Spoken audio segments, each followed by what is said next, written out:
Long-term injury reserve, or LTIR, is a hot-button topic come playoff time.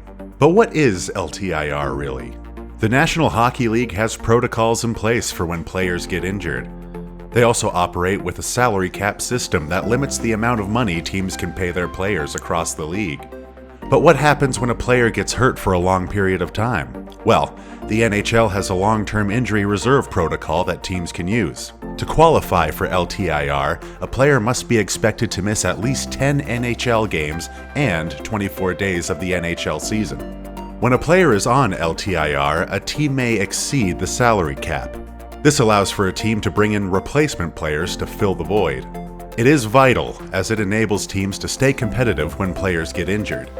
There's a pretty common misconception that LTIR removes a cap hit from a team's overall cap, but it doesn't. The team can just legally exceed the salary cap.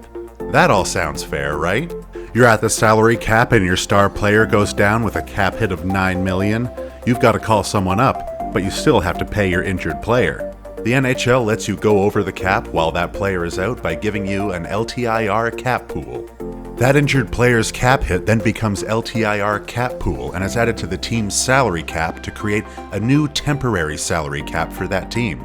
Thus, they can now go $9 million over the cap now while they have a player on LTIR. When a player comes off LTIR, the team's annual cap hit for that day must be under the cap. However, in the NHL playoffs, there's no salary cap, and this is where it gets interesting. Teams have placed star players on LTIR during the regular season and had them return once the playoffs start. Thus, they would be over the cap, but since there's no cap in the playoffs, they aren't doing anything wrong. It is a loophole, really. Teams can add additional players using the LTIR cap pool and then just activate their LTIR player on day one of the playoffs. Now, this rule that once seemed fair really doesn't appear to be. The Tampa Bay Lighting employed the LTIR loophole to keep forward Nikita Kucherov off the payroll for the entire 2020 to 2021 regular season. This allowed Tampa to re-sign players and make moves at the trade deadline because of his $9.5 million of LTIR cap pool they could use. As soon as playoff time came, Kuch was ready to return, looking no worse for wear. So they either got really lucky with the timing of his recovery, or it was salary cap circumvention. Tampa Bay's LTIR usage was investigated by the NHL, but no wrongdoing was found. This was surprising to some, but really, they did play within the rules the NHL gave them. Tampa Bay wasn't the only team that had tried this in the past. The Vegas Golden Knights tried, or appeared to be trying to do a similar thing during the 2021-2022 season, which didn't seem to matter because they didn't make the playoffs. NHL GMs had a discussion about the LTIR system this spring, however, even though some issues were addressed, no changes were made. Calgary Flames' Brad Treliving had this to say about LTIR. Now, there is validity to say that we get to the playoffs, and we've got a cap of $81.5 million, and fundamentally, that means we should only be able to dress $81.5 million in the playoffs. Sure, that makes sense, and the league does a very good job.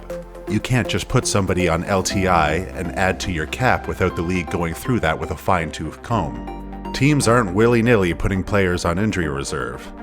There's a process and rules that must be adhered to. But what we've seen is that the recovery of these injuries has been awfully convenient, and a team like Tampa was allowed to go $18.5 million over the salary cap. Perhaps a system needs to be put in place so that there are additional checks and balances that ensure a team can't dress a roster of $100 million during the playoffs like Mr. Treliving suggested. Kucherov's shirts really added fuel to the fans' fire. The Tampa Bay situation rubs people the wrong way because regardless of what teams say, if they have an opportunity to take advantage of a loophole, they're going to do it every single time.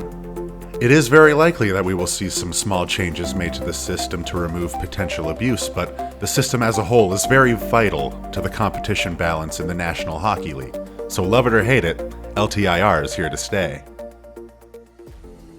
Make sure to subscribe to Outside the League for hockey content you can't get anywhere else.